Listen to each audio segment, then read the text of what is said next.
এনবিআরের আওতাধীন সব চাকরিকে অত্যাবশ্যকীয় সেবা ঘোষণার সিদ্ধান্ত নিয়েছে সরকার।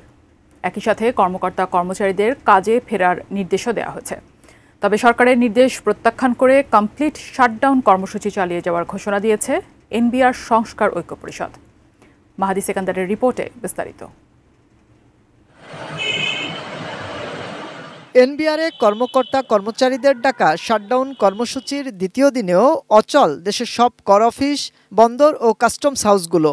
এনবিআর চেয়ারম্যানের পদত্যাগের দাবিতে চলা আন্দোলনে আন্তর্জাতিক যাত্রী সেবা ছাড়া দেশের সমুদ্র ও স্থলবন্দরে রোববারও বন্ধ ছিল আমদানি রপ্তানি কার্যক্রম, স্থবির রাজস্ব সংগ্রহ।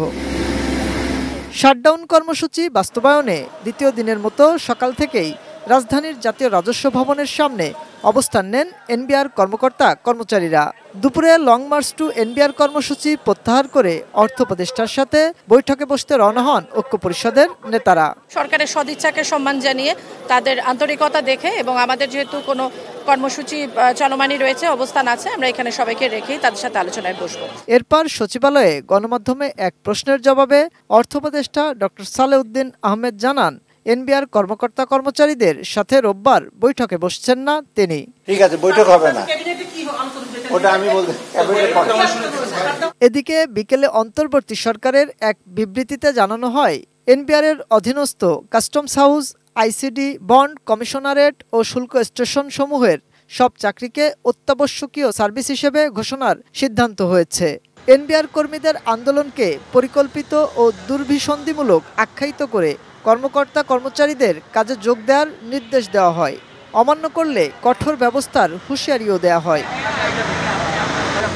সরকারের এ বিবৃতির পরপরই আগারগাঁও এনবিআর ভবনে এক সংবাদ সম্মেলনে এনবিআর সংস্কার ঐক্য পরিষদের মহাসচিব সেহলা সিদ্দিকা কমপ্লিট শাটডাউন কর্মসূচি এবং লং মার্চ টু এনবিআর কর্মসূচি চালিয়ে যাওয়ার ঘোষণা দেন।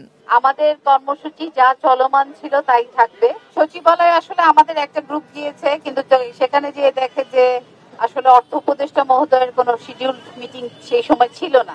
এমন পরিস্থিতিতে অনিশ্চয়তার মুখে পড়েছে দেশের আমদানি রপ্তানি বাণিজ্য এবং রাজস্ব সংগ্রহ কার্যক্রম।